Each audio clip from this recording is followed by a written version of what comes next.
اس زمانے کے مسلمان بھی دنیاوی فنون کو علم کہنے لگے ہیں. ہماری بات توجہ سننی ہوگی. انبیاء علیہ السلام نے اللہ کے علم کو علم کہا. انبیاء علیہ السلام نے اللہ کے علم کو علم کہا. کفار اور مشرکین نے اور انبیاء کا انکار کرنے والے اور اللہ کا انکار کرنے والوں نے بھی فنون کو علم کہا. سنو میری بات توجہ سے. ہمیشہ سے یہ بات ہے کہ انبیاء علیہ السلام کہتے ہیں علم وہ ہے جو ہمارے پاس ہے. قومیں کہتی ہیں نہیں، علم وہ ہے جو ہمارے پاس ہے. سارا جھگڑا نبیوں کا باطل قوموں سے اسی پر ہے کہ وہ کائنات کے نظام کو علم کہتے ہیں اور انبیاء علیہ السلام احکام کے نظام کو علم کہتے ہیں. ہماری بات توجہ سے سننا. انبیاء علیہ السلام اللہ کے احکام کو علم کہتے ہیں. انبیاء علیہ السلام اللہ کے احکام کو علم کہتے ہیں. انبیاء علیہ السلام اللہ کے احکام کو علم کہتے ہیں. اور ان کو نہ ماننے والی قومیں، ان کا مقابلہ کرنے والی قومیں، اللہ کے اوامر کا انکار کرنے والی قومیں، کفار و مشرکین، وہ کہتے نہیں، علم وہ ہے جو ہمارے پاس ہے. ابراہیم علیہ السلام نے بھی یہی کہا، یا ابت انی قد جاءنی من العلم ما لم یاتک، میرے پاس وہ علم ہے جو آپ کے پاس نہیں ہے. فاتبعنی، لہذا میری بات مان لو. موسیٰ علیہ السلام نے کہا کہ میں اللہ کے یہاں سے علم لے کر آیا ہوں. قارون نے کہا نہیں، علم تو ہمارے پاس ہے. ہمارے جو دنیا کمانے کے تجربات اور دنیا کی مختلف چیزوں پر ریسرچ کر کے جو ہم نے حاصل کیا ہے وہ ہم نے اپنے علم سے کمایا ہے. انما اوتیت علی علم عندی. قارون نے دنیا کے فنون کو علم کہا. موسیٰ علیہ السلام نے اللہ کے علاوہ علم کو علم کہا. اس زمانے کا مسلمان نہیں سمجھ سکا کہ علم اور فن میں کیا فرق ہے. علم اور فن میں کیا فرق ہے.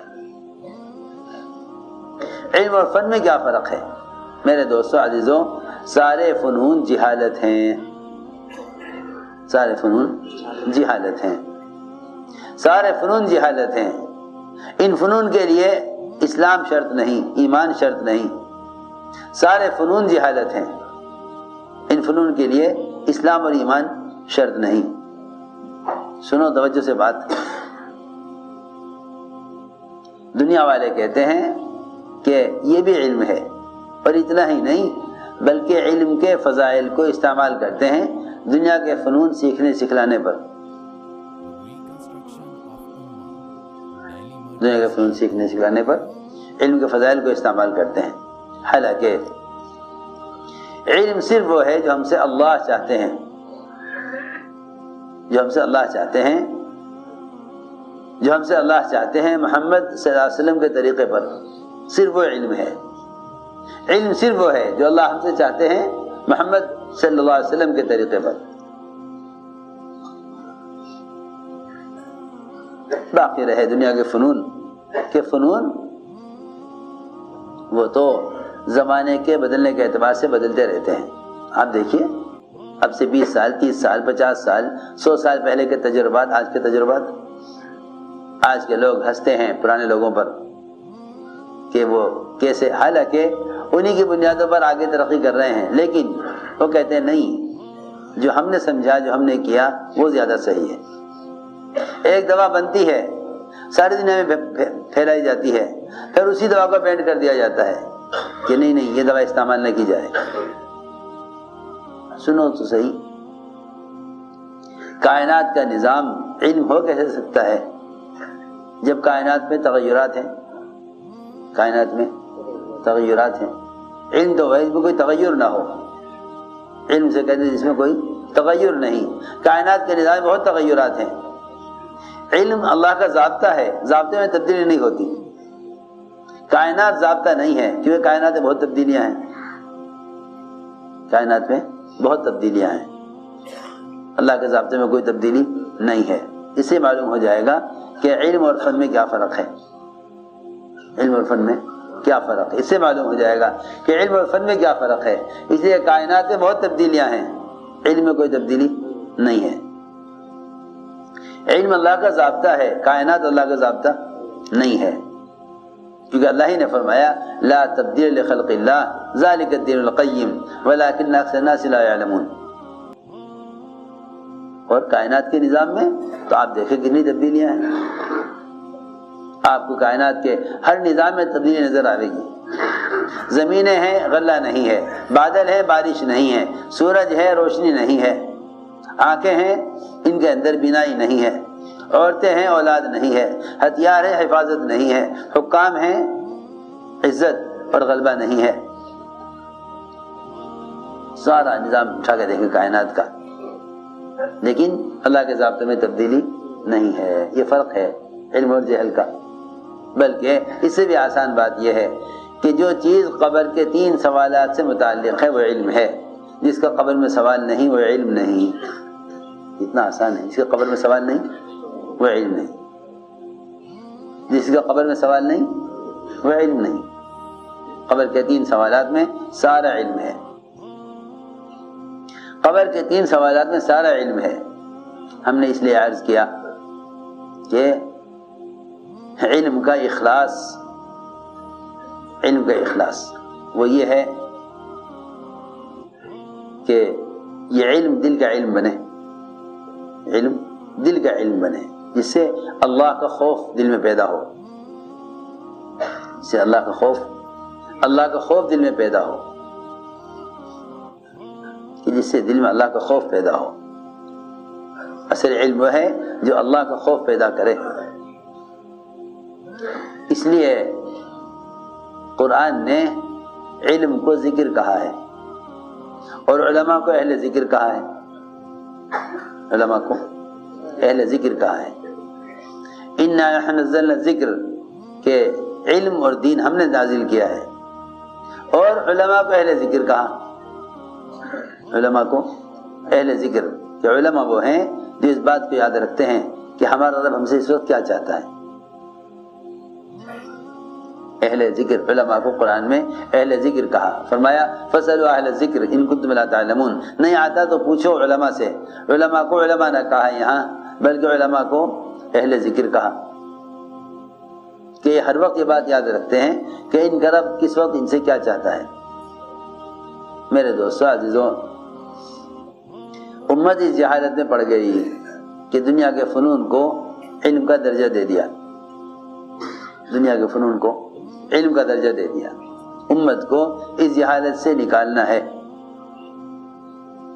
اس لیے نقل و حرکت 2 کاموں کے لیے ہے، نقل و حرکت اصل 2 کاموں کے لیے ہے، ایک ایمان کی تکمیل کے لیے اور دوسرے علم کو امت تک پہنچانے کے لیے اور امت کو جہالت سے نکالنے کے لیے۔ اس لیے آپ دیکھیں گے کہ دور صحابہ میں علم نقل و حرکت کے ساتھ تھا، علم نقل و حرکت کے ساتھ تھا۔ دور نبوت میں، دور صحابہ میں علم نقل و حرکت کے ساتھ تھا، علم کے ساتھ جمود نہیں تھا، علم کے ساتھ خروج اور نقل و حرکت تھی، علم کے ساتھ خروج اور نقل و حرکت، علم کے ساتھ نقل و حرکت تھی۔ اسی لیے حضور اکرم صلی اللہ علیہ وسلم نے اپنے لائے ہوئے علم کی مثال بادل سے دی، لائے ہوئے علم کی مثال بادل سے دی۔ حضور اکرم صلی اللہ علیہ وسلم نے اپنے لائے ہوئے علم کی مثال بادل سے دی۔ فرمایا آپ نے ایک روایت میں کہ اللہ نے مجھے جو علم دے کر بھیجا ہے اس کی مثال گھنے بادل کی طرح ہے۔ اللہ مجھے علم و ہدایت دے کر بھیجا ہے، اس کی مثال گھنے بادل کی طرح، گھنے بادل کی طرح اس کی مثال ہے۔ اور امت کی مثال زمین سے دی، امت کی مثال زمین سے، امت کی مثال زمین سے، اس لیے کہ زمین میں جمود اور ٹھہراؤ ہے اور بادلوں کے اندر حرکت ہے۔ بادل معمور ہوتے ہیں زمین کے ٹکڑوں کی طرف، بادل جاتے ہیں زمینوں پر برسنے کے لیے، بادل جاتے ہیں زمینوں پر برسنے کے لیے، وہ ان زمینوں کو سیراب کرتے ہیں، تو زمین کے اندر جمود اور بادل میں حرکت، معلوم ہوتا ہے کہ امت میں جمود ہوگا اور علماء میں نقل و حرکت ہوگی، علماء نقل و حرکت پر، اور بادل میں جمود جو ہے، زمین میں جمود اور ٹھہراؤ، زمین میں جمود اور ٹھہراؤ ہے اور بادلوں میں نقل و حرکت ہے، اس لیے سارے بادل معمور ہوتے ہیں بنجر زمینوں کی طرف، بادل معمور ہوتے ہیں بنجر زمینوں کی طرف۔ فرمایا امت تین قسم کی ہے، ایک وہ ہیں جو پانی کو پئیں اور اندر سے زمین تین قسم کی، امت تین قسم کی، وہ زمین جو پانی کو پیے اور درخت اور گھاس اور پھول پھل اگائے اور لوگ اس سے نفع حاصل کریں اور جانور بھی اس سے چارہ اور اپنی مطلب کی غذا اس سے لیں، اور دوسری قسم وہ ہے جو ڈیم اور وادیاں ہیں جہاں پانی جمع ہو جاتا ہے، لوگ پیتے ہیں پلاتے ہیں، اس سے بھی فائدہ ہوتا ہے بادلوں کو۔ تیسری قسم زمین کی وہ ہے جس پر پانی برس کر بہہ جاتا ہے اور اس سے کوئی فائدہ حاصل نہیں کرتے۔ سنو کہ زمین کی ایک قسم وہ ہے،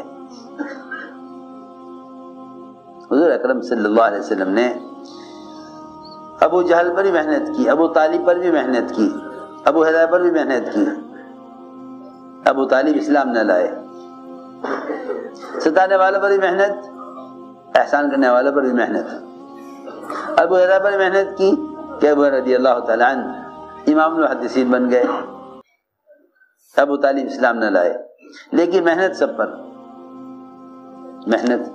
محنت سب پر۔ عجیب بات یہ ہے کہ حضور اکرم صلی اللہ علیہ وسلم نے علماء صحابہ کو متحرک بنایا تھا تاکہ علم امت تک خود پہنچائیں، تاکہ علم امت تک خود پہنچائیں۔ 70 صحابہ آپ نے چنے علماء اپنے صحابہ میں سے، 70 صحابہ، یہ علماء کی جماعت، 70 کی جماعت ایک ساتھ ایک وقت میں، ایک وقت میں 70 صحابہ چنے ہوئے علماء اور قراء اہل نجد کے مطالبے پر کہ ہمارے یہاں اسلام آ گیا ہے لیکن علم نہیں آیا، آپ ہمارے یہاں جماعت بھیجیے۔ کتنے صحابہ؟ 70 صحابہ علماء، 70 صحابہ علماء ہمارے ہاں بھیجیے۔ آپ نے 70 کی جماعت بنا کر بھیجی اہل نجد کے مطالبے پر۔ بیر معونہ میں ان سارے علماء کو شہید کر دیا گیا، سارے علماء کو شہید کر دیا گیا، سب کو شہید کر دیا گیا۔ سب نے کہا کہ ہم تو لڑنے کے لیے نہیں آئے، ہم قتال کے لیے نہیں نکلے۔ جس زمانے میں لوگ سمجھتے ہیں نا کہ خروج کے فضائل اور خروج محض قتال کے لیے ہے، انہیں جاننا چاہیے کہ اللہ کے راستے کا نفر وہ اثر ہے ہی علم کو میں تک پہنچانے کے لیے، اللہ کے راستے کا خروج ہے ہی علم کو پھیلانے کے لیے اور امت کو جہالت سے نکالنے کے لیے۔ ایک صاحب کہنے لگے کہ فلاں، تعارف کرنے لگے ایک صاحب کا کہ جی یہ ماشاءاللہ بڑی محنت کرتے ہیں مسلمانوں کے لیے، بڑی خدمت کرتے ہیں مسلمانوں کے لیے، اور بہت انہوں نے اپنی جان مال وقت سب وقف کر دیا مسلمانوں کے لیے۔ اچھا ایسا کیا کام کیا انہوں نے، ایسا انہوں نے کیا کام کیا؟ میں نے پوچھا ہاں بھائی بتاؤ کیا کیا مسلمانوں کے لیے؟ کہنے لگے کہ میں نے اس علاقے میں 26 کالج مسلمانوں کے لیے قائم کیے ہیں۔ کیا کالج؟ اچھا ان 26 کالج میں صرف مسلمان ہیں، غیر مسلم بھی ہیں؟ یعنی غیر مسلم بھی ہیں، غیر مسلم بھی ہیں۔ میں نے کہا 26 کالج آپ نے اس علاقے میں، اپنے علاقے کا نام لے رہے تھے، اس علاقے میں 26 کالج قائم کیے ہیں، کسی نے وہ نہیں کیا جو میں نے کیا۔ میں نے کہا اچھا 26 کالج تم نے قائم کیے، اس سے یہ بتاؤ کہ تم نے جب تک اس ساری محنت سے جہل کا اور جس سے آخرت کو کوئی فائدہ نہیں اس کے لیے کالج قائم کیے، یہ بتلاؤ کہ تم نے مدرسے کتنے قائم کیے جس سے علم آتا، آخرت بنتی، امت جہالت سے نکلتی، اللہ کے فرائض کو سیکھتی، فرائض پر آتی۔ تو وہ خاموش ہو گئے، کیا بتاؤں میں، مدرسے تو کوئی قائم نہیں کیا، مدرسہ تو کوئی قائم نہیں کیا، 26 کالج قائم کیے۔ نے کہا آپ یہ بتائیے اس علاقے میں مدرسے کتنے ہیں؟ انہیں یہ بھی نہیں معلوم تھا کہ اس علاقے میں مدرسے کتنے ہیں۔ میں اس لیے کہہ رہا ہوں کہ ایک مسلمان کے ذریعے امت جہالت سے نکل کر اللہ کے اوامر پر آتی، لیکن ایک مسلمان کی ساری قوت اور ساری مالیت اور وقت اور اس کی صلاحیت وہ امت کو جہالت میں ڈالنے میں استعمال ہوئی، اور وہ اس سے مطمئن ہے کہ میں نے مسلمانوں کی اتنی بڑی خدمت کر دی۔ سوچو تو صحیح، سوچو تو صحیح۔ حضور اکرم صلی اللہ علیہ وسلم نے اپنے صحابہ کو ڈالا تھا نقل و حرکت پر تاکہ ان کے ذریعے سے امت جہالت سے نکلے، امت جہالت سے نکلے، امت علم پر آئے۔ اس لیے کہ ان فنون کے بارے میں تو روح نکلتے ہی سارے فنون ختم ہو جائیں گے۔ قبر میں جو سوال ہوگا، پہلا سوال علم کے بارے میں ہوگا۔ حضرت فرماتے تھے قبر میں زبان معلومات پر نہیں چلے گی، یقین پر چلے گی، اور قبر میں زبان فنون پر نہیں چلے گی، قبر میں زبان علم پر چلے گی۔ کسے کہتے ہیں علم؟ اس بات کی تحقیق کرنا اللہ ہم سے کیا چاہتے ہیں، وہ بھی صرف اور صرف محمد صلی اللہ علیہ وسلم کے طریقے پر۔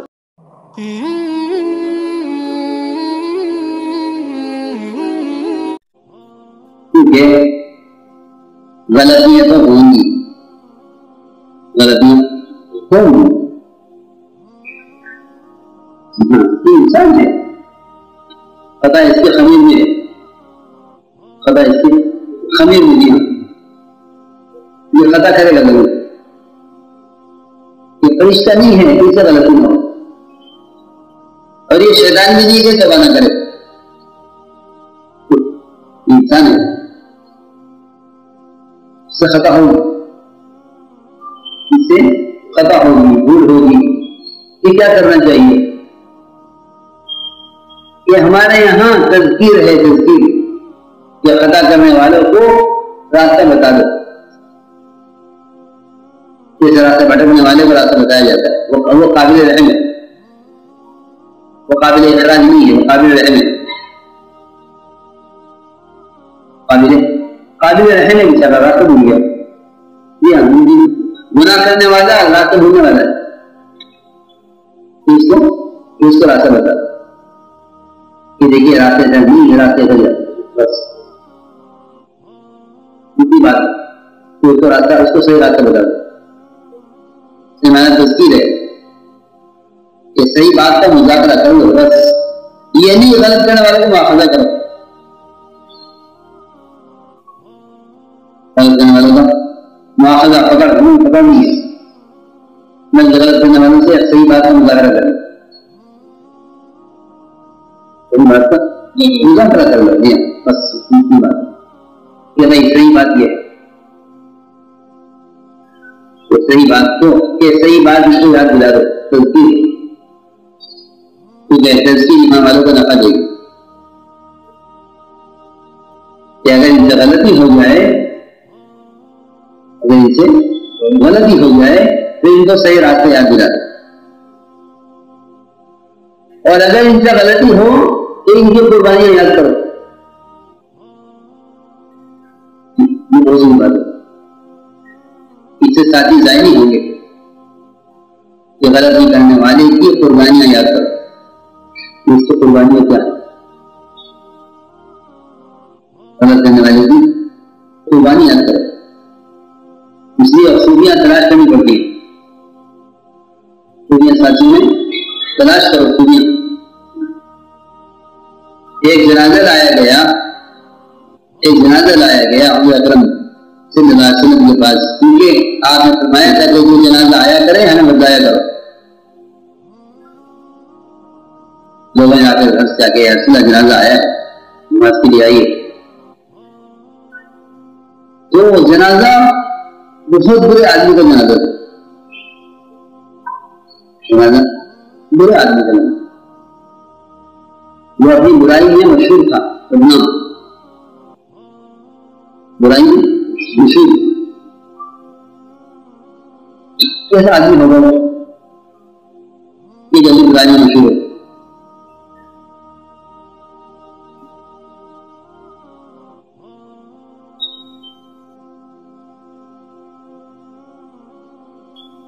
حضرت عمر رضی اللہ تعالیٰ عنہ نے نبی اکرم صلی اللہ علیہ وسلم کو اس کی نماز پڑھانے سے روک دیا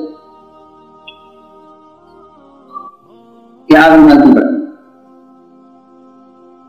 آپ نماز نہیں تو وہ پڑھا دے گا اس کی نماز. یہ آدمی ایسا آدمی ہے کہ آپ کو اس جنازے پر آنا مناسب نہیں. سن عجیب بات ہے، ایسا آدمی ہوگا وہ کہ آپ اس کی نماز نہ پڑھائیں، یعنی کہ آپ کا نماز پڑھانا اس کی مغفرت کا، اس کے عذاب سے نجات کا ذریعہ ہوگا، اور آپ کی دعائیں سے آپ کو قبول ہوں گی. لیکن اگر کو پتا نہیں تھا کہ آدمی ٹھیک نہیں ہے، اس کی نماز کیوں پڑھا دے؟ مسلمان کا جنازہ، مسلمان کا جنازہ، لیکن اکبر نے آپ کو ہو گیا کہ آپ نماز نہیں پڑھائیں. تو آپ جنازے کے پاس آئے اور اعلان کیا آپ نے صحابہ میں کہ تم نے سے اس مرنے والے کو کسی نے کوئی عمل کرتے ہوئے دیکھا ہے؟ اعلان سب صحابہ میں اعلان کہ تم نے سے کسی اس مرنے والے کو کوئی عمل کرتے دیکھا ہے؟ ایک صحابی نے کیا کہا یا رسول اللہ، اس مرنے والے نے فلاں فلاں موقع پر اللہ کے راستے میں ایک رات پہلا دیا ہے. اللہ کے راستے میں ایک رات پہلا دیا ہے. انتظامی لائن کا عمل ہے، کوئی عبادت کا، کوئی بیان تقریر کا، کوئی اور کارنامہ نہیں، ایک رات اللہ کے راستے میں پہلا دیا. آپ نے فرمایا صحابہ سے کہ جو آنکھ اللہ کے راستے میں پہرا دینے میں جاگے گی وہ جہنم کی آگ نہیں دیکھے گی.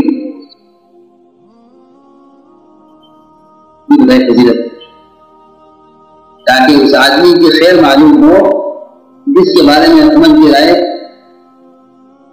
نماز پڑھنے کی نہیں ہے. اس آدمی کی سنی طرح مرنے والے کی صحابہ میں یہ نہیں کہ عمر کی بات کی کیسے وہ چھوڑو اس کو، وہ نہیں ایسا نہیں، یعنی تلاش کرو اس کی پوری. عام اعلان ہوا صحابہ میں کہ کس نے اس کو کوئی عمل خیر کرتے ہوئے دیکھا ہے بتاؤ. یہ نہیں کہ عمر یہ کہہ رہے ہیں بتاؤ یہ آدمی کیسا ہے، تم بتاؤ آدمی کیسا ہے. اس کے عیب اس کی جو ہے اس کے گناہوں کی طرف نہیں سوال کیا، اس کی خیر کی طرف سوال کیا کہ اس کی جو اصلاح بتاؤ. تو ایک آدمی نے کہا کہ ہاں یا رسول اللہ، انہوں نے اتنا موقع پر اللہ کے راستے میں ایک رات پہرا دیا، میں کہ جو آنکھ اللہ کے راستے میں پہرا دینے میں جاگی ہے وہ جہنم کی آگ نہیں دیکھے گی. سری تلاش ہوئی. تو آپ نے حضرت سے کہا عمر پیچھے ہٹ جاؤ، تم اس کا کوئی حق نہیں ہے، تم لوگوں کے اعمال کے بارے میں سوال کرو، پیچھے ہٹ جاؤ. تم پوچھ سکتے ہو جنازہ مسلمان کا یا غیر مسلم کا ہے، بس اس طرح سوال کرنے کی ضرورت نہیں ہے. لا تسأل عن اعمال الناس، کہ لوگوں کے اعمال کے بارے میں سوال کرنے کا تمہیں کوئی حق نہیں. یہ آدمی کیسا ہے، یہ آدمی کیسا ہے. آسان راستہ ہے کہ اس کام میں اپنے آپ کو متہم کرو،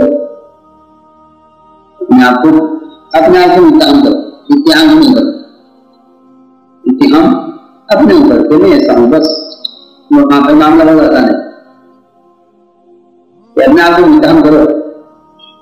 واقعی مخلصین ہوتے ہیں جو اپنے آپ کو متہم رکھتے ہیں. مخلص اپنے آپ کو متہم رکھتے ہیں. یہ مخلصین کی پہچان ہے. مخلصین کی پہچان ہے کہ مخلصین اپنے آپ کو متہم رکھتے ہیں کہ کیا ہمارے اوپر نہیں. عمر رضی اللہ تعالیٰ پوچھا کرتے تھے کہ حذیفہ میں نہیں پوچھتا ہوں کہ کون کو منافق ہیں، حالانکہ امیر مومنین ہیں، معلوم ہونا چاہیے کون کہتا ہے. امیر کے سامنے حالات ہونی چاہیے ساتھیوں کے. نہیں، میں نہیں پوچھتا کہ کون کو منافقین ہیں، مجھے یہ بتا دو میرا نام تو نہیں ہے. اس کے بتا دو میرا نام تو منافقین، میرا نام تو نہیں ہے، مجھے کیا بتا دو بس، تاکہ میں اپنی فکر کروں. اگر میرا نام بھی تمہاری پاس فہرست منافقین میں ہے تو مجھے بتلا دو تاکہ میں اپنی فکر کروں. سنو غور سے، میں نے عرض کیا کہ ساتھی کو خوبیاں تلاش کرو.